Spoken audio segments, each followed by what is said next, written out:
Hello, everyone. I'm Nick Packer coming to you live from Virginia Beach, Virginia, and this is my blog for Vampire Diaries, Season 3, Episode 10, The New Deal.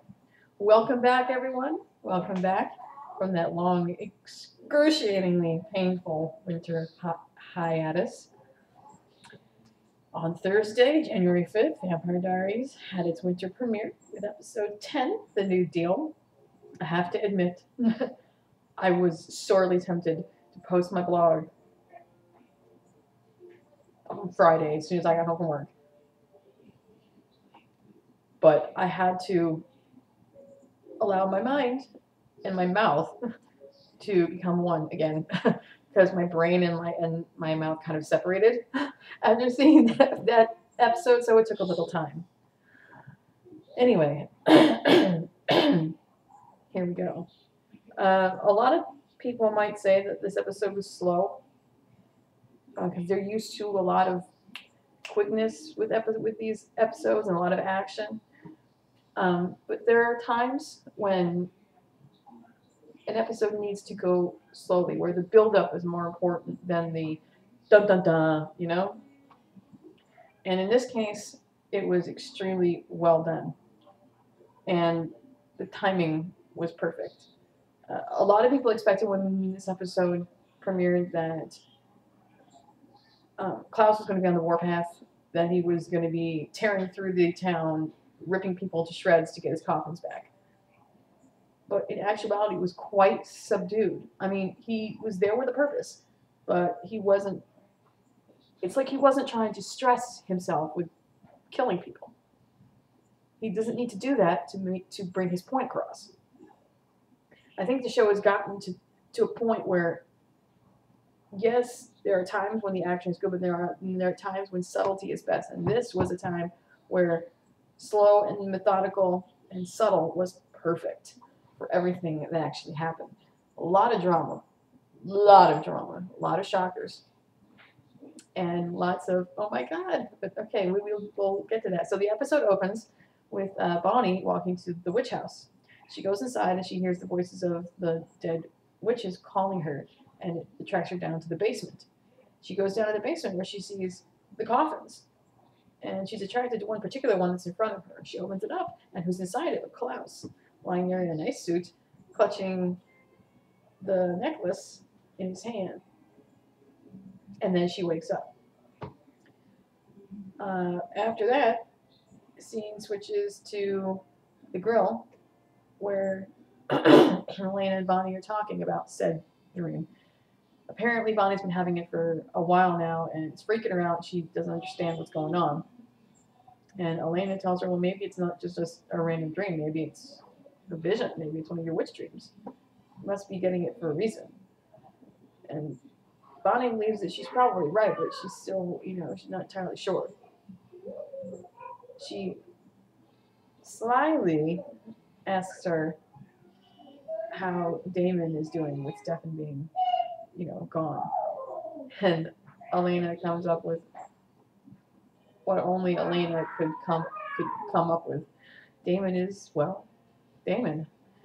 Switch scene over to the bar where Damon is drinking the bar, literally. It's probably got every ounce of alcohol that is in the grill on the top of the bar, and he's trying to decide what kind of drink that he wants to make. Maybe I'll pour this orange juice in here and make a screwdriver, or some raspberry in here and make a Cosmo. So Alaric's sitting there next to him grading some papers, and he invites him to join it. Come on, let's party, let's have some fun. Now, mind you, this is early in the afternoon. Like, early. Even early for Alaric. And if you've noticed as of late, Alaric really isn't doing the whole functioning drunk alcoholic thing as of late, because ever since he's been focused on the cave that they found, he's dealt with Jenna's death at this point, and although he's not necessarily moved on like in a relationship way, he's moved on from that part of his life, and he is at this point fully committed himself to being a guardian for Elena and Jeremy. And I really have to commend him for that, because could have gone a totally different way. He could have totally, lost himself in alcohol, but he didn't. He's really come out of it well. But more on Lark later. Um, Lark says to him, contrary to popular belief, I'm not here to hang out with you.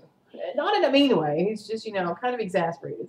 He's been sitting there for an hour waiting for Jeremy because they wanted to talk to him about his grades. Jeremy is an hour late for his shift, and he slides over a midterm that Jeremy, well, obviously did not write, copied it straight off of the internet, and he got an F. Apparently, he's turning back into emo Jeremy from season 1, only without the emo. He's not doing drugs or anything. His grades are failing. He's skipping classes. He's lost his job. They're wondering where he's at, and the barkeep walks up and says, "Oh well, I don't know if you know this, but he got fired last week. He never told them, so now he's lost his job, and they don't know what's going on with him." Apparently, while they're waiting for him, he is hanging out with Tyler in the woods. One person there that he should not be hanging out with. Mostly because it's not that they don't like Tyler, it's that, well, they don't like Tyler right now because he's unpredictable. Because he's started by Klaus, they don't know what he's going to do next. I mean, anything that Klaus asks him to do, he's going to do. So Tyler's stacking up some bottles, and apparently they're going to play target practice with one of Alaric's weapons. And he's like, you know what, Alaric will kill me if he finds out that I took this, but whatever. It's weird that Tyler would be trying to cozy up to Jeremy in the first place. I mean, it wasn't like they were ever that close to begin with. Matter of fact, he and Tyler used to fight on a consistent basis because of Vicky. So it's kind of weird. But anyway, Tyler steps in front of Jeremy as he's aiming at the bottle. He's like, "Why don't you try me?" He's like, "Are you freaking crazy?" Well, it's not going to kill me. I'm a hybrid unless you rip my heart out or cut off my head. So they pal around out there for a little while. Tyler catches the arrow as Jeremy shoots it with a surprising display of agility. And it's kind of weird. That whole scene is kind of weird, seeing them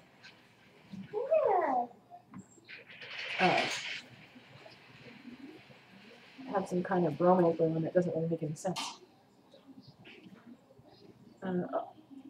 Bonnie leaves ostensibly to go and try to figure out what this dream means, and Elena walks over to when Alaric and Damon are sitting, and they have to tell her, what's been going on. Jeremy got fired from his job, and his grades are slipping in a bad way, and she's understandably upset.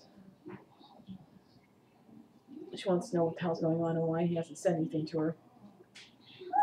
Alaric leaves to go back to the house, leaving Damon alone with Elena for another very cute Delena scene. I'm not going to recount the actual dialogue, it's not necessary, but the looks that they share between them when they talk is so easy and so, like, there's no hesitation there between them anymore. It's so simple. And the smile that she gives him is absolutely genuine. And you can tell that the only time he truly smiles is when he's with her. And instead of being nonplussed or trying to push back against his innuendos, she's actually laughing at them. Like, she's so used to it. They're definitely growing closer together. He says, she asks him if he's okay, with everything happening with Stefan. He says, well, no, I'm not entirely okay, but I mean, what am I supposed to, do about it?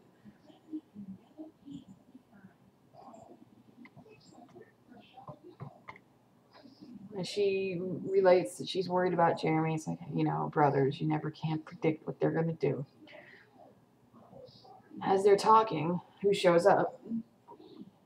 Here's your dun-dun-dun moment. Klaus just walks into the grill out of nowhere.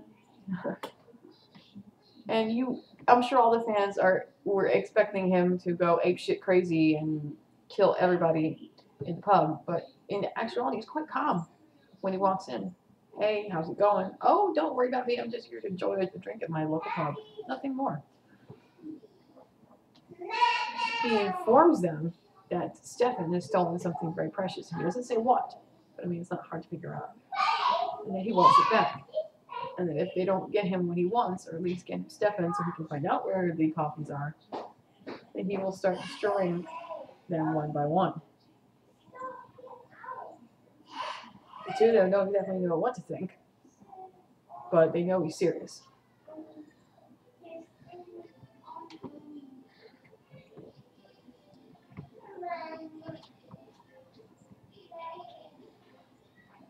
Damon ostensibly leaves to work on it.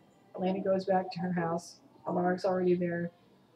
And they're cooking, trying to have a normal family dinner. Even though you just heard that Klaus is going to kill you if you don't get them the coffins that they want, let's have a normal family dinner. There is no normal in that house. Anyway, they're waiting on Jeremy. He knew that they were going to have dinner. He's not there, but she's going to endeavor to do it anyway. Jeremy finally returns. It says he's only going to be in and out because he's hanging out with Tyler. And she's like, what in the world are you talking about? You're not supposed to be hanging out with him because he's unpredictable and he's violent and he'll do anything that Klaus tells him to do. And he's like, oh, come off it. It ain't that bad. And he doesn't have to do everything that Klaus says. Just hang in. It's no big deal. She bucks him on and he says, well, fine. If you don't want me to go out, then I'll just have him come in here. Now, this is where we get our first proof that Tyler, since becoming a hybrid, has not actually been invited into the house. And she was trying to keep it that way, but Jeremy, of course, blew that one out the window by inviting Tyler in. So now he has an open express pass to get into the building. So they're sitting there chilling at the table like it's no big deal. They're trying to talk to Tyler to get him to understand that Klaus pretty much owns his soul. And Tyler's trying to explain to them that it's not like compulsion, that he still has a modicum of free will. But you can even tell with the words that come out of his mouth that even he's not sure. But he's just trying to make excuses. And he can't help himself because it's what he's stuck with. So right around that time, Bonnie has gone over to the witch house. And again, the voices call her down to the basement. And what she finds in the basement is Stefan. Apparently that's where he's been hiding, under their noses the entire time.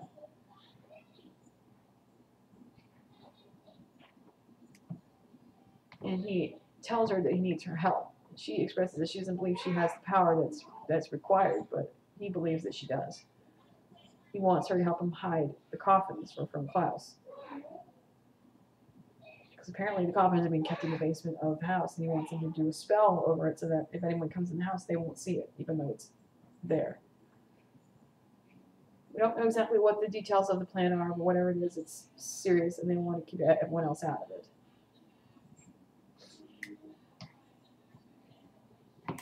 Klaus finds him eventually, not that hard.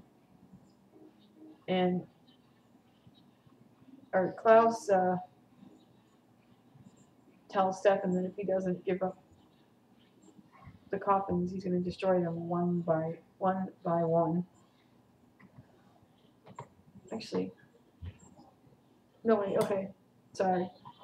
I'm trying to think of all the events in my brain. Damon is in his house having a drink, and who shows up? Dun dun dun again, Klaus. Just out of the blue, hey, how's it going? And they have a slight conversation. Klaus had originally said that the coffins wasn't the only reason he was there. He was also looking for Rebecca, but they were hesitant in telling him because they were afraid he was going to get upset. Obviously, it's a good reason. Elena thinks that they should offer him that. They should wake her up. She can go back with him. At least they can get her out of the house, and maybe they'll calm him down. But he's like, no, if you wake her up, she's going to come after you because you're the one that daggered her in the first place. So the two of them are having a conversation. David, of course, is being his usual self, trying to make light of everything, acting like he's not taking